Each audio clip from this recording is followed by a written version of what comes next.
Pues Dios les bendiga, hermanos. Vamos a dar paso al estudio de la palabra que nos ocupa el día de hoy. Gracias a Dios porque podemos estar nuevamente reunidos. Amén. Y vamos a continuar estudiando lo que se refiere al Evangelio de Marcos. Evangelio de Marcos, capítulo 4. Evangelio de Marcos, capítulo 4.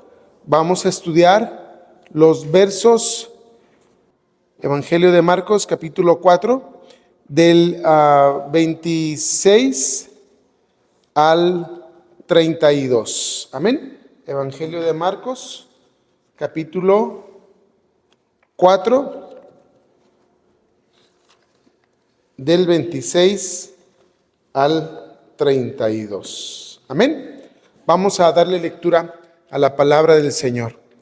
Dice así la Escritura. Decía además: así es el reino de Dios, como cuando un hombre echa semilla en la tierra y duerme y se levanta de noche y de día, y la semilla brota y crece sin que él sepa cómo. Porque de suyo lleva fruto la tierra, primero hierba, luego espiga, después grano lleno en la espiga. Y cuando el fruto está maduro, enseguida se mete la hoz, porque la siega ha llegado. Decía también: ¿a qué haremos semejante el reino de Dios? ¿O con qué parábola lo compararemos?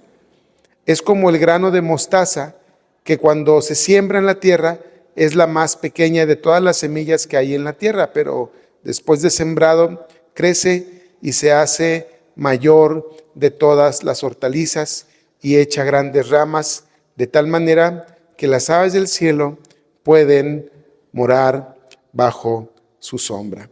Amén. Palabra del Señor. Vamos a orar. Amado Padre Celestial, en esta tarde te damos gracias por la bendición de poder estar frente a tu palabra. Danos la sabiduría y el entendimiento, Padre, para comprender lo que tú nos quieres decir y ponerlo por obra en nuestras vidas. Gracias porque tú eres bueno. Gracias, Padre, en el nombre de Cristo Jesús. Amén. Amén. Pues, mis hermanos, tenemos aquí una manera en la que el Señor Jesús está tratando de explicarnos a sus oyentes, a sus discípulos, a todas las personas que ponemos atención a su palabra. ¿Qué está haciendo aquí el Señor Jesús? Tratando de explicar en qué consiste el reino de los cielos. Habíamos hablado un poquito de esto hace 15 días y quiero que lo veamos en el contexto de estas dos parábolas. El Señor Jesús está cerrando el sermón la parábola de la semilla, la parábola del sembrador. Está cerrando este mensaje y ahora pasa de explicarnos en qué consiste la parábola del sembrador a explicarnos en qué consiste el reino de los cielos. Y es muy interesante cómo el Señor Jesús tiene esta intencionalidad de mostrarnos, de decirnos qué es el reino de Dios, qué es el reino de los cielos. Mi hermano, mi hermana, si alguien te preguntara a ti en qué consiste el reino de los cielos, ¿qué responderíamos? ¿Qué responderías? Piensa la respuesta. Nos va a costar un poco de trabajo.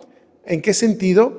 Pues nosotros estamos acostumbrados o observamos cómo es la vida en el reino, ¿qué? En el reino terrenal, los reinos aquí en la tierra. ¿Cómo son los reinos aquí en la tierra? Bueno, el que tiene, voy a decirlo en términos de refranes coloquiales que todos conocemos, ¿verdad? El que tiene más saliva traga más pinole. Eso explica perfectamente el reino terrenal, ¿verdad? El que no tranza, no avanza. Eso explica el reino terrenal. Y así podemos dar una serie de reflexiones en torno a cómo funciona el reino terrenal. el reino animal, el reino carnal. Tú me pegas, yo te pego. Tú me la haces, me la pagas. El que la hace, la paga. Esa es la forma en la que vivimos o observamos cómo se vive bajo el reino terrenal, bajo el reino carnal. Ahora, por eso el Señor Jesús está enfocado en decirnos en qué consiste el reino de Dios, el reino de los cielos. Voy a compartir con ustedes los versos que acabamos de leer, pero en la nueva traducción viviente, en esta versión de la Escritura, que tiene un lenguaje un poquito más actual. Veamos. Jesús también dijo, el reino de Dios es como... Ahí quiero que hagamos una pausa. El Señor Jesús está enfocado en hacernos ver cómo es el reino de los cielos, cómo es el reino de Dios. ¿Por qué? Porque Él quiere, mis hermanos, que salgamos de esta forma de vida que es, como ya lo dijimos, como el reino terrenal. O sea, Él quiere que tú y yo nos demos cuenta cómo es el reino de Dios. ¿Para qué? Para que vivamos en su reino, para que vivamos de acuerdo a las reglas, a las normas, vamos a decirlo así, que vivamos de acuerdo a cómo se debe de vivir en el reino de Dios y no en el reino terrenal. Pero para que tú y yo podamos vivir bajo ese reino, tenemos que comprender qué es el reino de los cielos, qué es el reino de Dios, en qué consiste. Y fíjate, aquí el Señor Jesús nos dice que el reino de Dios es como ¿qué? Como un agricultor que esparce semilla en la tierra día y noche, sea que él esté dormido o despierto, la semilla ¿qué? Brota y crece. Pero él no entiende cómo sucede. Esto lo reflexionamos hace 15 días. El reino de los cielos es semejante a un hombre que siembra una semilla. ¿Y qué pasa con esa semilla? La semilla va a crecer, va a dar su fruto. Aunque el sembrador sepa o no sepa cómo es que se da este crecimiento, la semilla va a crecer y va a dar fruto. Es decir, el Señor Jesús lo que nos quiere dar a entender es, en el reino de los cielos no depende del conocimiento y de la sabiduría humana. Fíjense, hermanos, como aquí en la tierra. Aquí en la tierra el sistema de cosas en el cual nosotros vemos la sociedad depende de qué? Pues del que se asuma con mayor conocimiento, del que de alguna forma el ser humano pueda explicar las cosas o pueda tener mejor entendimiento de las cosas. En el reino de los cielos no. En el reino de los cielos no depende de tu sabiduría, ni de mi sabiduría, ni de tu entendimiento, ni de mi entendimiento, ni de qué tan sabio o qué tan experto seas tú o sea yo. No depende de eso. ¿Depende de qué? De Dios. Y lo decíamos, el apóstol Pablo retoma esta idea en la primera carta del apóstol Pablo a los Corintios, valga la expresión, donde dice que el crecimiento lo da Dios. Yo sembré, Apolo regó, pero el crecimiento, ¿quién lo da? Dios. Dios es el que hace las cosas en su reino. No depende de ti, no depende de mí. Hay muchas cosas que incluso mi hermano, tú y yo pudiéramos decir que no entendemos dentro del reino de los cielos. Por ejemplo, tú puedes entender, fíjate hermano, estaba yo reflexionando el otro día esta situación. Cualquier religión, excepto, vamos a decirlo, excepto la fe en Cristo Jesús, pero cualquier otro dogma de fe exige sacrificios, exige ofrendas. ¿Cómo tú y yo podemos entender que en la fe en Cristo Jesús, la ofrenda, el sacrificio, es el Señor Jesús mismo? ¿Sí te das cuenta? O sea, en el reino terrenal, las demás religiones, los demás dogmas de fe o los demás credos de fe exigen o demandan ¿qué? Sacrificios. Pero en la fe en Cristo Jesús, tú y yo debemos de entender que el sacrificio, la ofrenda, ¿quién es? Es Él. Fíjate qué maravilloso. ¿Lo puedes entender? Hermano, yo no lo puedo entender. O sea, humanamente, ¿cómo lo explicas? Humanamente, ¿cómo explicas que Dios se hizo hombre y se entregó a sí mismo? Lo dice Filipenses 2. ¿Cómo lo explicas? Humanamente, ¿cómo explicas eso? Que Él, siendo igual a Dios, no consideró el ser igual a Dios, sino que se despojó a sí mismo. Lo puedo explicar, te lo puedo compartir ahorita mismo, pero humanamente, ¿cómo lo entendemos? Bueno, es que el entendimiento, ¿cómo decirlo? En el reino de Dios no depende si tienes o no entendimiento de estas cosas. Dios las va a hacer, aunque tú y yo las entendamos o no. Hay muchas cosas que caramba, dice uno, híjole, ¿cómo? A ver, ¿cómo es que Dios perdona tus pecados y mis pecados cuando tú y yo merecemos el castigo eterno? Porque somos pecadores, ¿no? ¿Lo puedes entender? ¿No? Y sin embargo, Dios así actúa, a pesar de que tú y yo no entendemos eso. Por eso el Señor Jesús dice, es como un agricultor que siembra una semilla. Aunque el sembrador, aunque el agricultor no sepa cómo se da este crecimiento, la semilla va a crecer y va a dar fruto. No depende de tu entendimiento, de mi entendimiento. Estaríamos en un grave problema si el reino de los cielos dependiera de tu entendimiento y de mi entendimiento. Porque estoy seguro, al menos yo estaría reprobado.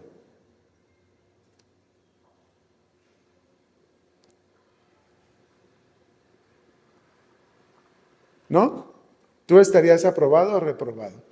Si fuera por el entendimiento, yo estaría reprobado. No, es que no entiendo muchas cosas. Yo creo que ni de panzazo pasaba. ¿No? ¿No?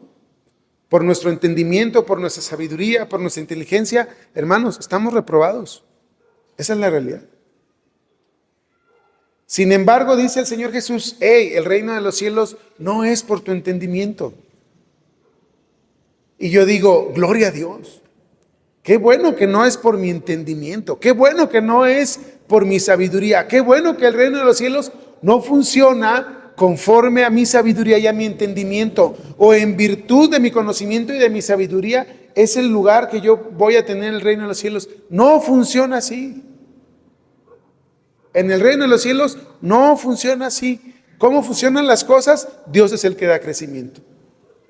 Tú puedes entender, lo voy a poner de esta forma.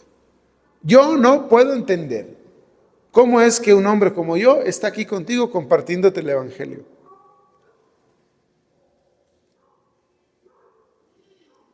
No lo puedo entender. Bueno, es que no depende de mí.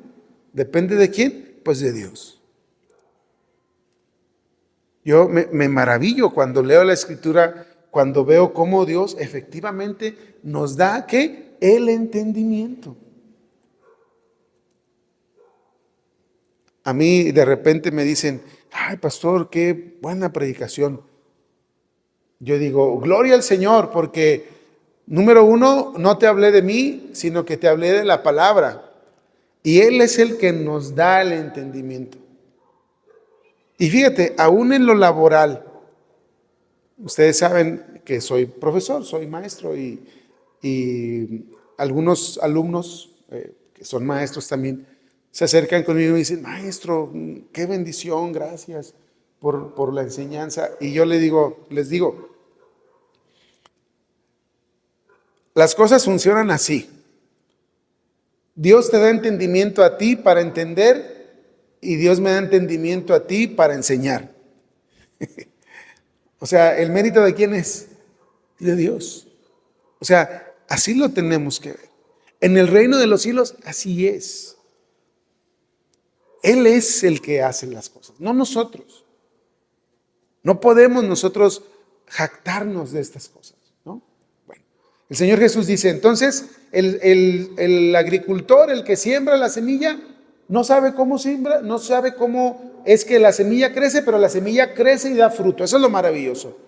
Que tú y yo a veces no sabemos cómo funcionan las cosas, que humanamente tú y yo no deberíamos de estar acá, y sin embargo, aquí estamos. Amén. Fíjate lo maravilloso que es esto. ¿Lo puedes entender? No, rebasa nuestro entendimiento. Pero gloria a Dios, porque así es. El Señor Jesús continúa.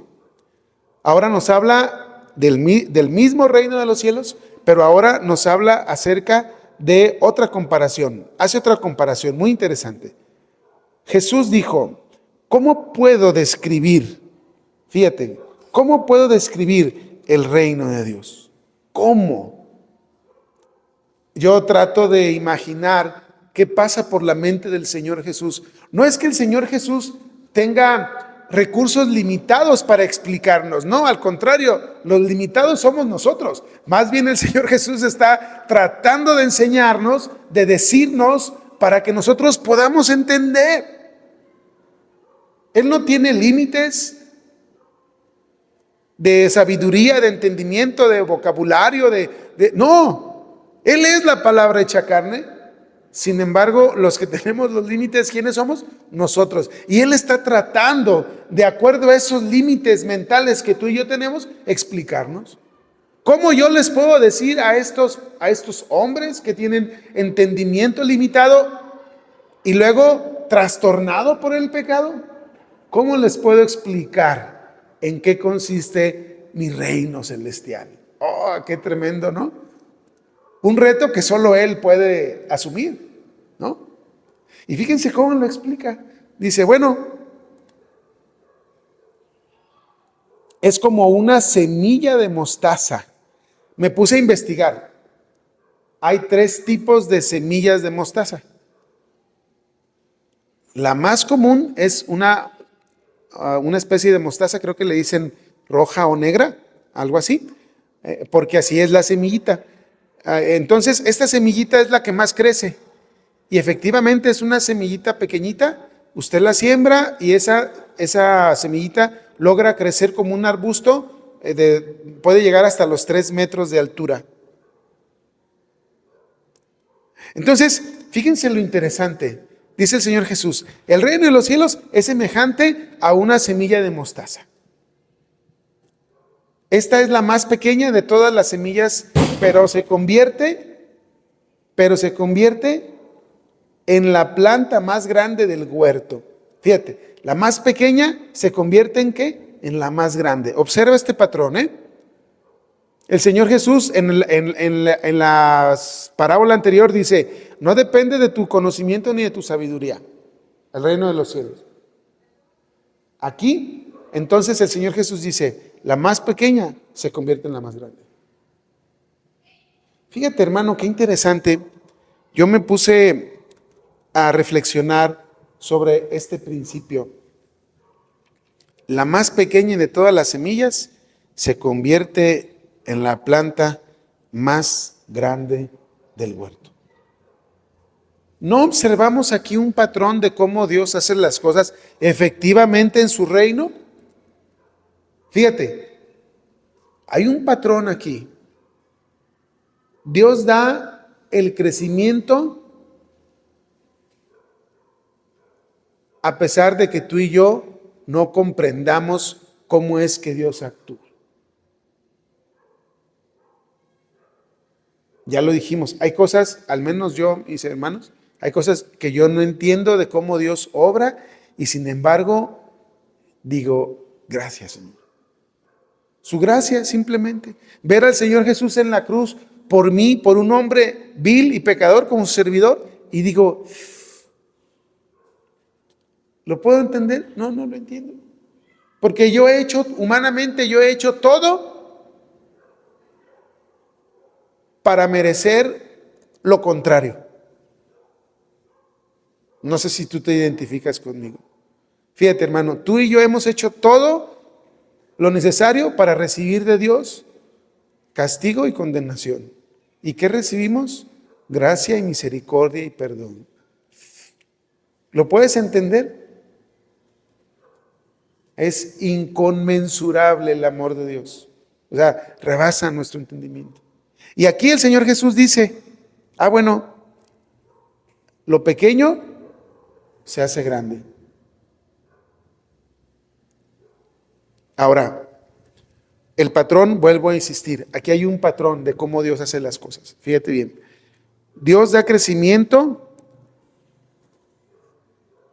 no depende de tu entendimiento, y de lo más pequeño Dios hace cosas grandes. ¿Va? Fíjate. Vamos a ir al Evangelio de Mateo capítulo 23, verso 11. Amén.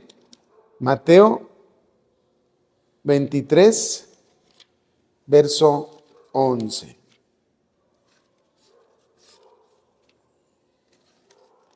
Y aquí Jesús lo explica muy bien. Muy bien.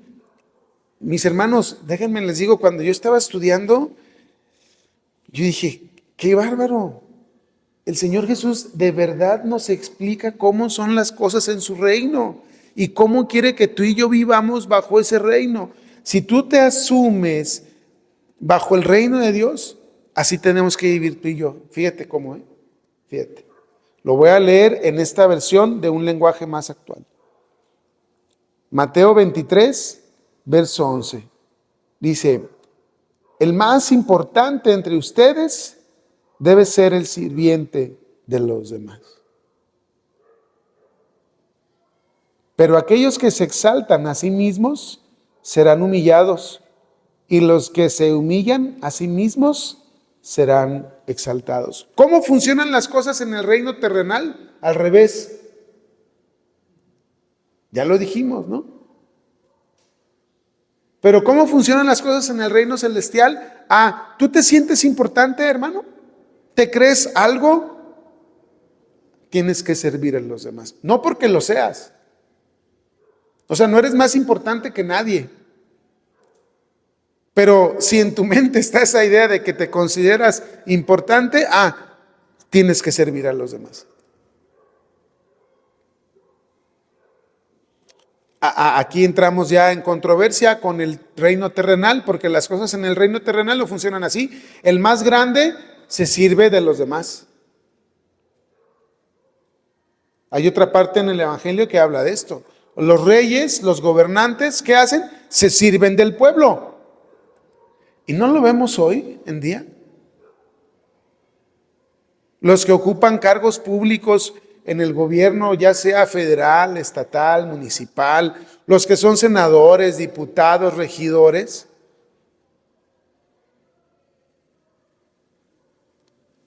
ellos están o debieran estar para servir al pueblo. No, es al revés. Ellos demandan que les sirvan. No, yo soy senador de la República, por favor.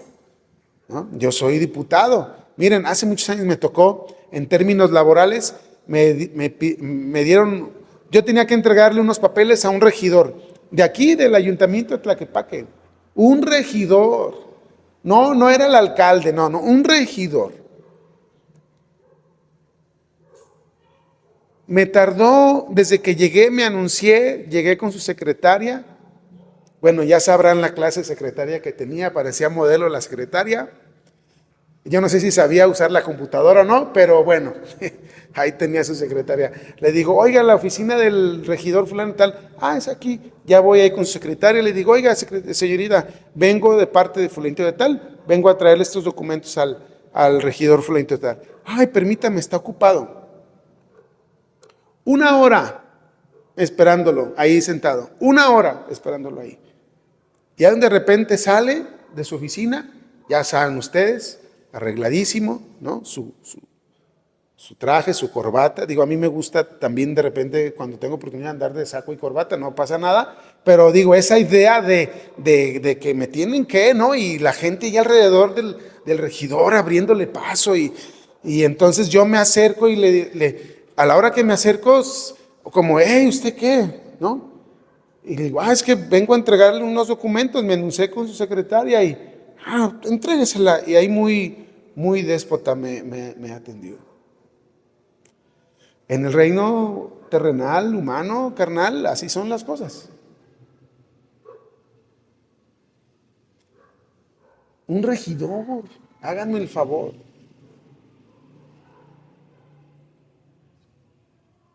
Dice el Señor Jesús, el más importante entre ustedes debe ser el sirviente de los demás.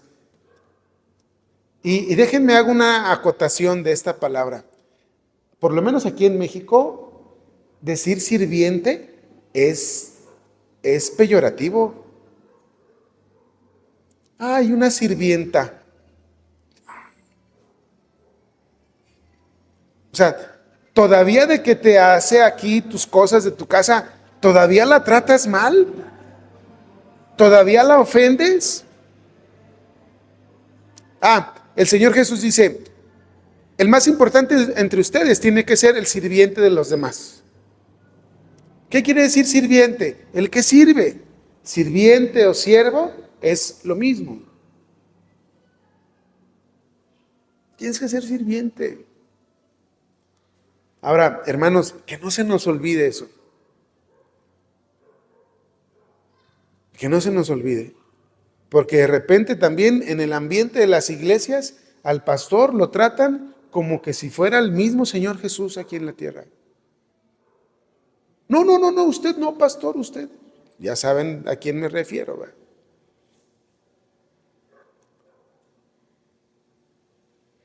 Donde al caminar le ponen hasta, dices, ¿cómo?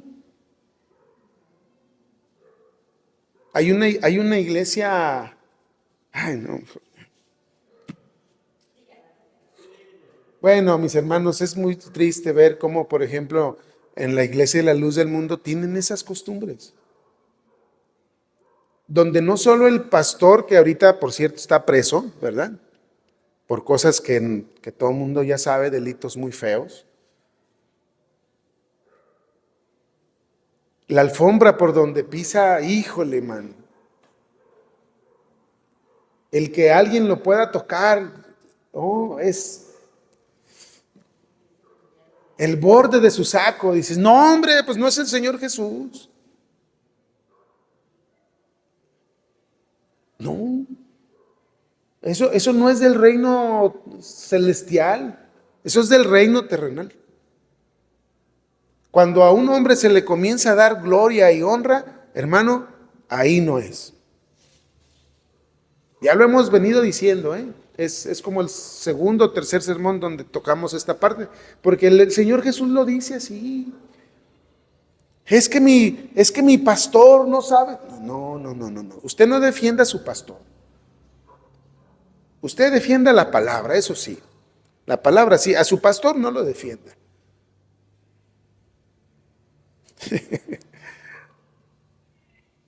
Entonces, el Señor Jesús dice, el más importante entre ustedes debe de ser el sirviente. ¿De quién? De los demás. Ojo, aquí en la iglesia, sí, aquí en la iglesia, allá en la calle, en tu familia, en tu trabajo, en donde estés, brother. Porque luego nos pasa que eso lo asumimos aquí y lo asumimos bien y decimos, órale, sí, ok. Pero allá en tu trabajo dices, no, ¿yo cómo voy a...?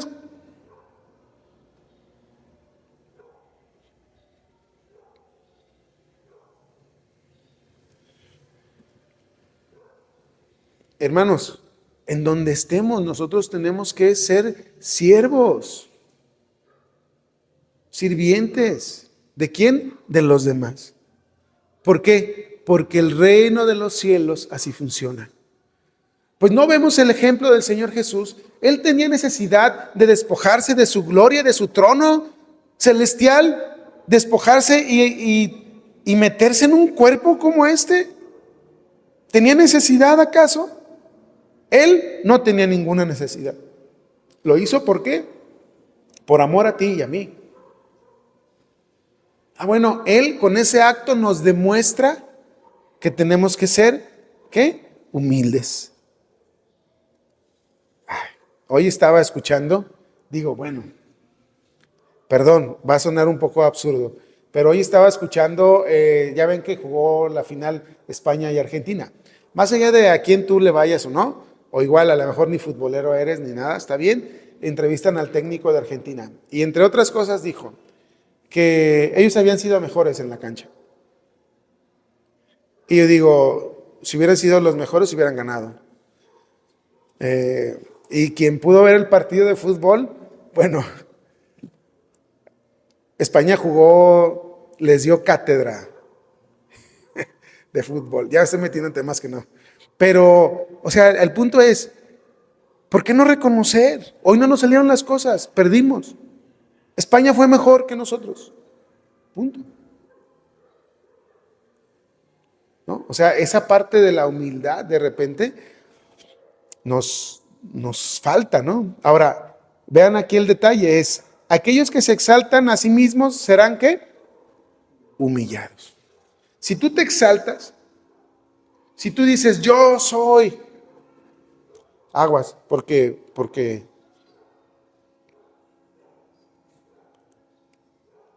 a veces nos pasa, ¿verdad? Que perdemos norte. Hace años escuché una canción de un burrito, así se llama, El burro o el burrito, no sé si la han oído, una canción cristiana, la cantaba en un disco cristiano, salía, que era un burro que estaba platicándole a los demás animales, que a él lo exaltaban y una vez que entró a Jerusalén y que él veía que todos lo victoriaban, lo alababan al burro, y entonces otro animalito ahí se animó y se acercó a decirle, le dice, no era a ti, era el que estaba arriba de ti, refiriéndose a Jesús cuando entró en la entrada triunfal en Jerusalén. O sea, el burrito pensaba que a él lo estaban alabando, ¿no? Y de repente, mis hermanos, creo que a veces nos pasa ese síndrome del burrito, ¿no? Cuando alguien te dice, ay, qué bien esto, no eres tú, es el que está arriba de ti. Ay, oye, qué bien esto. Ah, piensa, no es a mí, es al que está arriba de mí, es al que está sobre mí. ¿Y quién está sobre ti? El Señor Jesús. ¿Verdad? Fíjense qué interesante, ¿no? Ahora, quiero que observemos esta idea. Lo pequeño se hace grande. ¿Te acuerdas tú de la historia de Abraham? Abraham, el padre Abraham, el padre de la fe. ¿Quién era Abraham cuando Dios lo llamó? Era un hombre adulto, un hombre mayor, casado con su esposa Sara o Saraí, estéril. Y eso en la época del patriarca Abraham, en la cultura antigua a la que nos hace referencia la historia, eso era una deshonra, porque no iba a tener descendencia sobre la tierra. ¿Verdad? ¿Y qué hizo Dios con Abraham? Pues no solo le dio un hijo, sino le dio un hijo y le dio descendencia de millares. De lo pequeño, y me atrevo a decir, de lo que es nada, Dios hizo. Bueno, David, ¿te acuerdas cuando Dios le manda al profeta Samuel ungir a un nuevo rey? Lo manda a Belén, a la casa de Isaí, ¿sí? ¿Sí te acuerdas? Isaí era el padre de David. Y entonces Samuel, cuando ve a uno de los hermanos de David, un hombre alto, fuerte, robusto, bien parecido, dice, este es el ungido de Jehová, ¿no? ¿Por qué? Porque en el reino terrenal eso es lo que funciona, ¿no? Y entonces el Señor le dice a Samuel, no, tú miras con tus ojos, pero yo veo, ¿no? El corazón del hombre, yo veo otras cosas que tú no ves. Total de que fueron pasando uno a uno los hijos de Isaí. Y entonces Pues ninguno de esos era. Y Samuel ya preocupado, ¿verdad? Porque diciendo, caray. Entonces, y le pregunta a Isaí, oye, ¿tienes otro hijo? Sí, es un muchachillo, el más chico, anda ya cuidando las ovejas, pues tráelo. Sí, tráelo, de veras, tráelo. Cuando lo ve Samuel, Dios le dice, este es el más pequeño.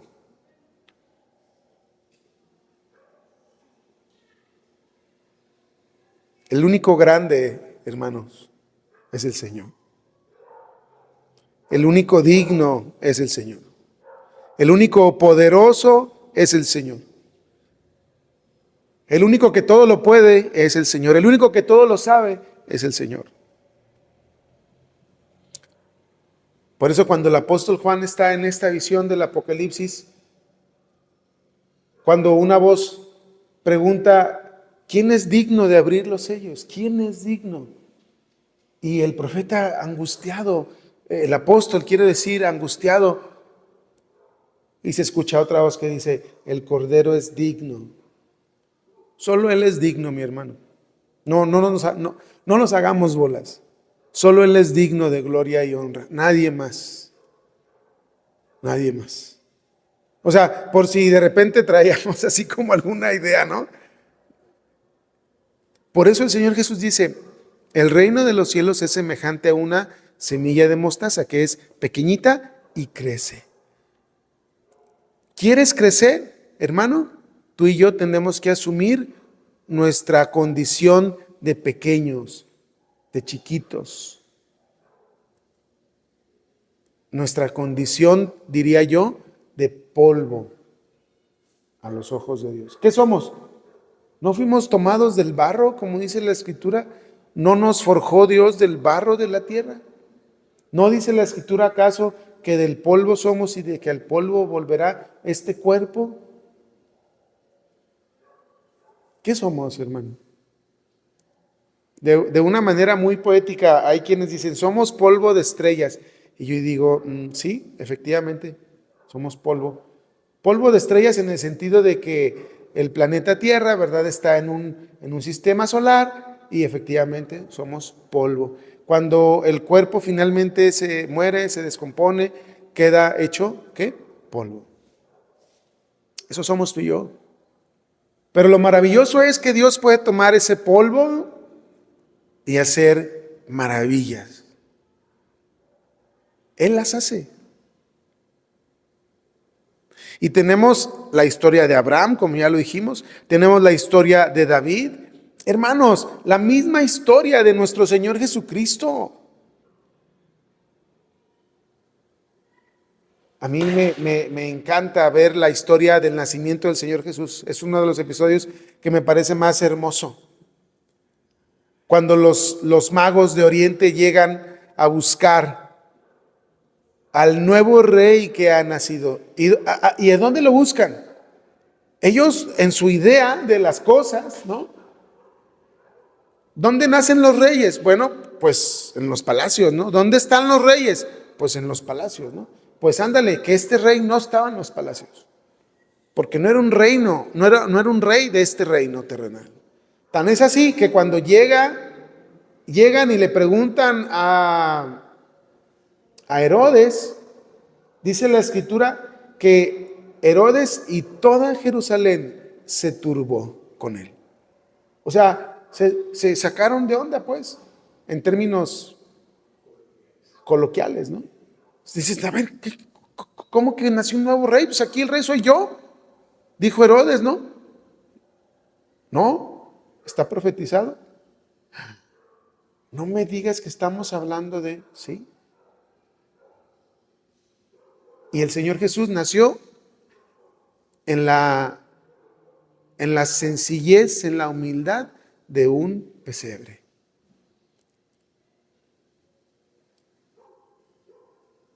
Como dijo el apóstol Pedro, el autor de la vida. No solo su nacimiento, hermano, su vida y su muerte.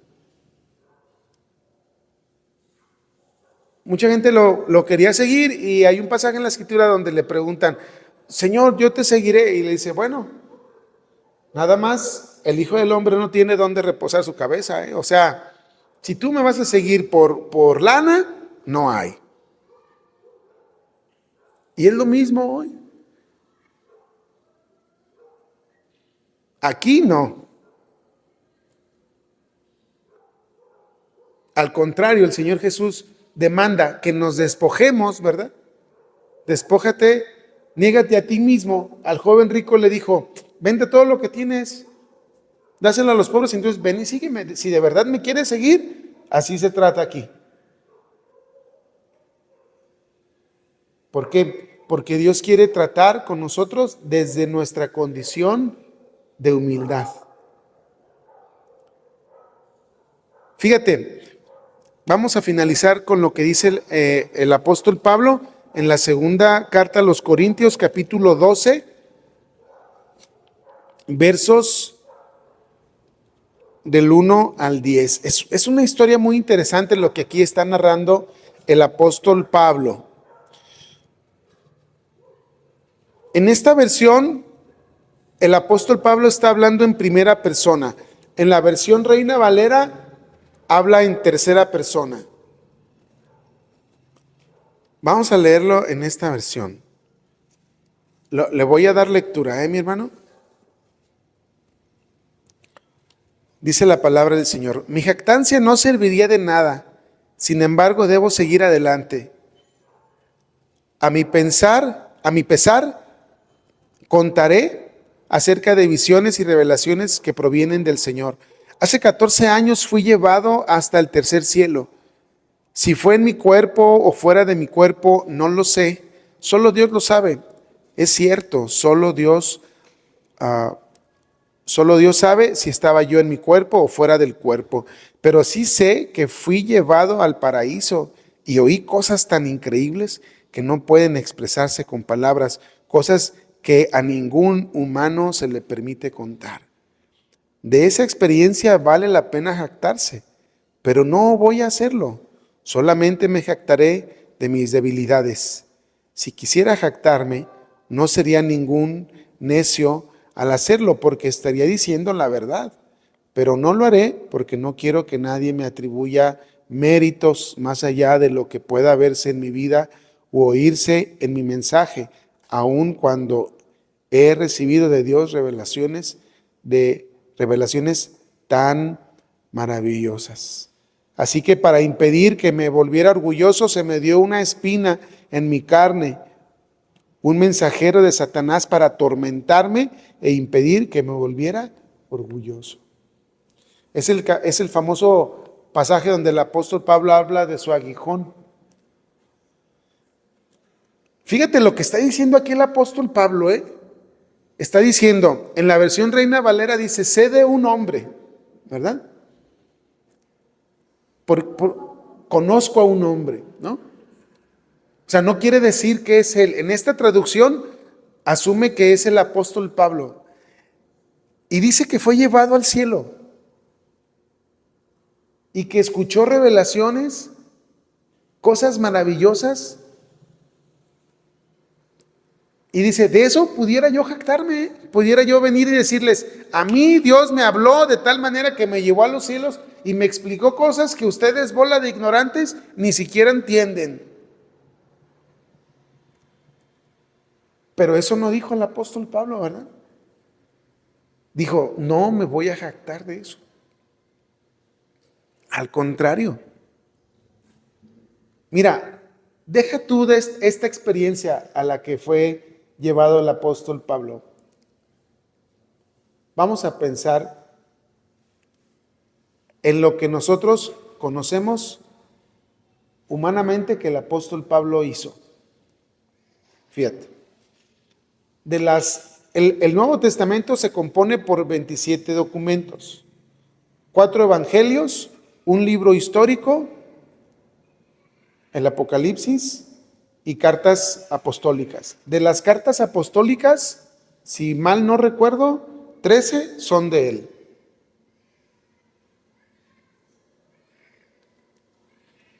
En sus 3 viajes misioneros, predicó el evangelio y se fundaron las iglesias que nosotros conocemos por sus cartas. La iglesia de Corinto, la iglesia de Éfeso, la iglesia de Tesalónica. Todo el Asia Menor, el apóstol Pablo predicó. Humanamente eso, bueno, es un currículum muy interesante, ¿no? Humanamente. Pero el apóstol Pablo dice, ni porque fui llevado al paraíso me voy a jactar. ¿Para no qué? Fíjense, en esta versión dice muy interesante, impedir que me volviera orgulloso. ¿Cómo dice en la Reina Valera? ¿Cómo dice?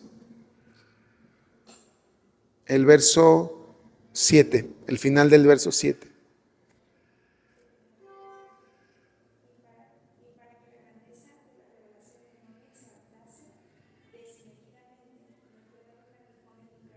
Ajá.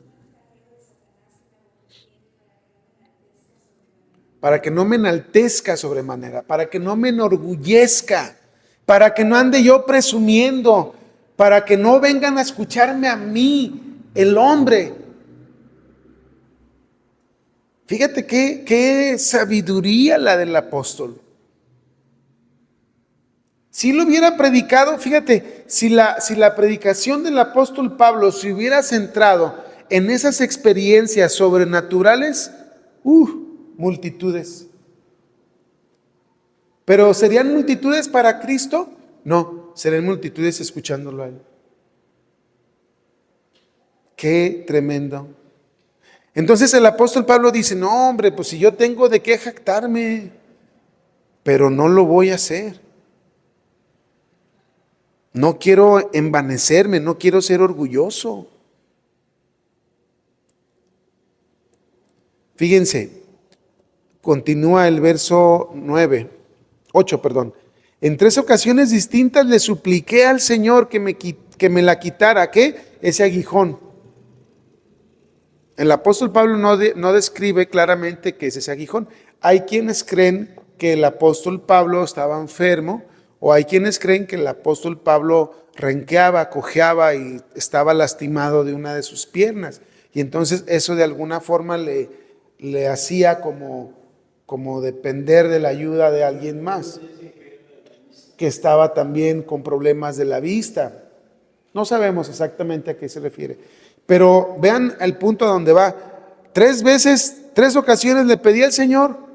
Verso 9, cada vez Él me dijo, mi gracia es todo lo que necesitas para poder, mi gracia es todo lo que necesitas.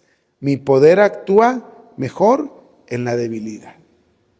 Bástate mi gracia. Bástate mi gracia.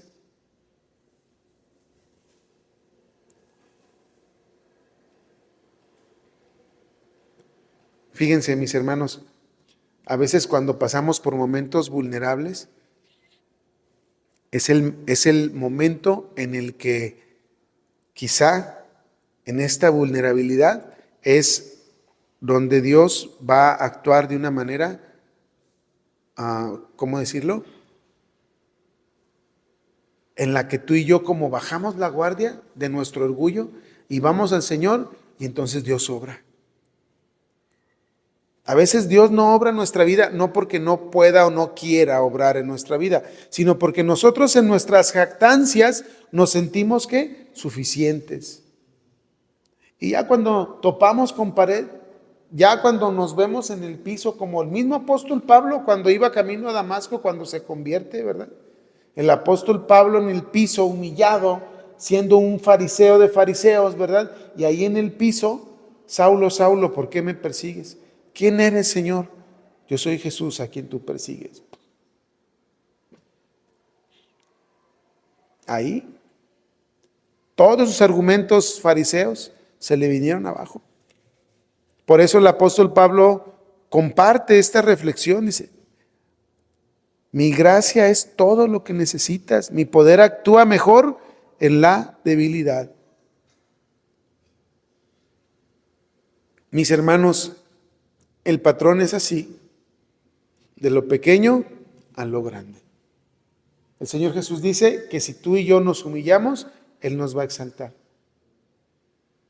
Pero el que se exalta a sí mismo será humillado. Y fíjate, en cosas tan prácticas que el Señor Jesús nos enseña, cosas tan prácticas, ¿eh? Dice el Señor Jesús, cuando vayas a un banquete, siéntate en las últimas sillas. Porque si tú te sientas en las sillas de adelante, donde están reservadas para los invitados especiales, quizá tú no eres de los invitados especiales. Entonces te sientas ahí y qué pena que vayan y te levanten. ¡Qué vergüenza!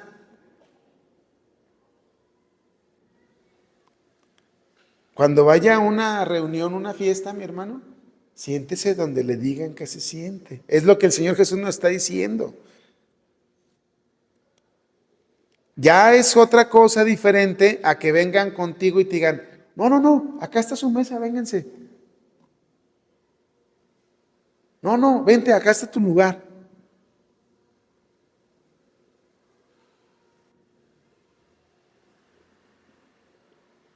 ¿Verdad?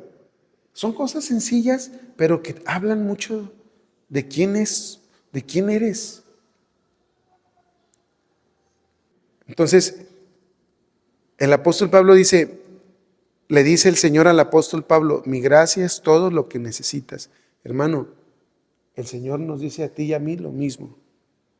La gracia del Señor es todo lo que necesitamos. Que no se nos olvide. Que no se nos olvide. Que lo que necesitamos del Señor ya lo tenemos. Que es su gracia. ¿Y qué es su gracia?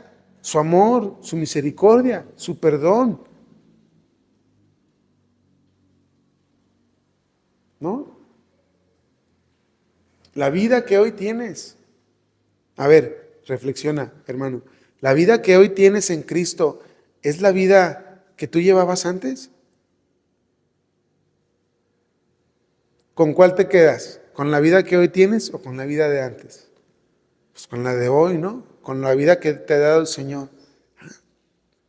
Es su gracia. ¿Qué más necesitas?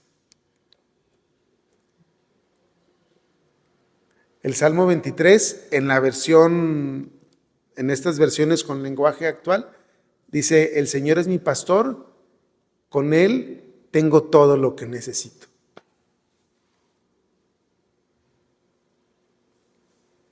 ¿No te has de repente despertado un día y te has puesto a reflexionar eso? La bondad de Dios sobre tu vida.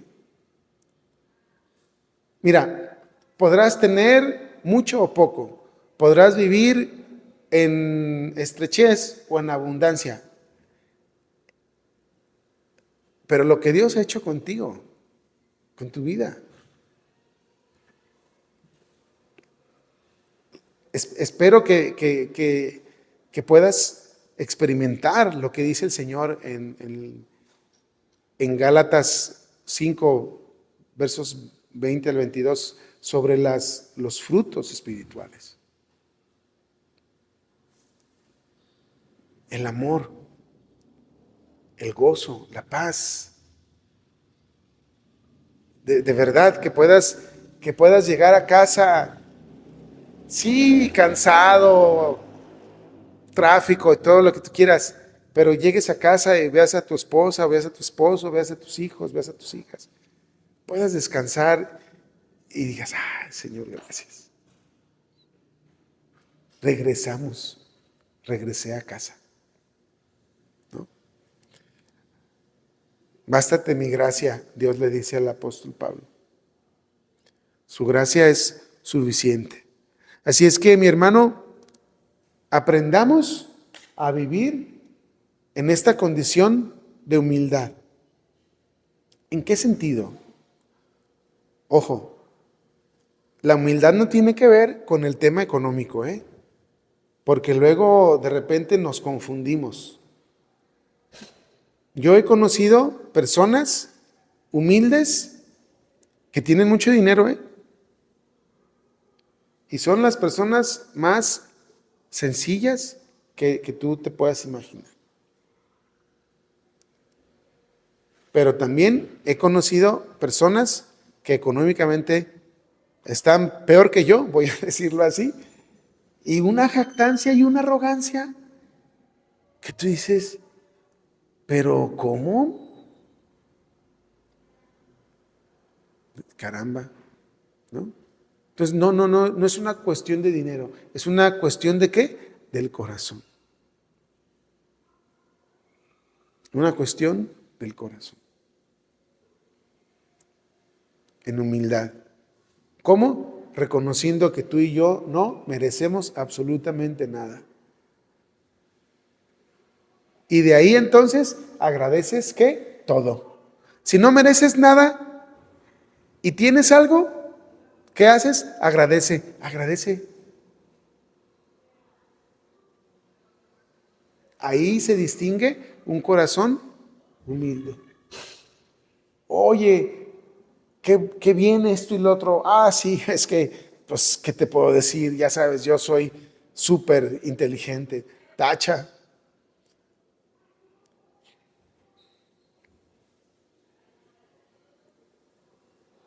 Tacha. ¿Alguien te halaga o te reconoce en tu trabajo? Dale gracias a Dios. Ay, oye, qué bien esto y lo otro. Ay, gracias a Dios. ¿Sabes qué? ¿Cómo le haces? Dios me ayuda. Oye, qué rápido hiciste tal trabajo, Moy. Este trabajo. Ah, pues Dios me ayuda. ¿No? Qué bien toca la hermana del violín. Ah, es que Dios me ayuda. Ah, es que tal. Es que Dios me ayuda. Mi hermano Arturo, que es excelente en su trabajo de vigilante, Dios lo ayuda.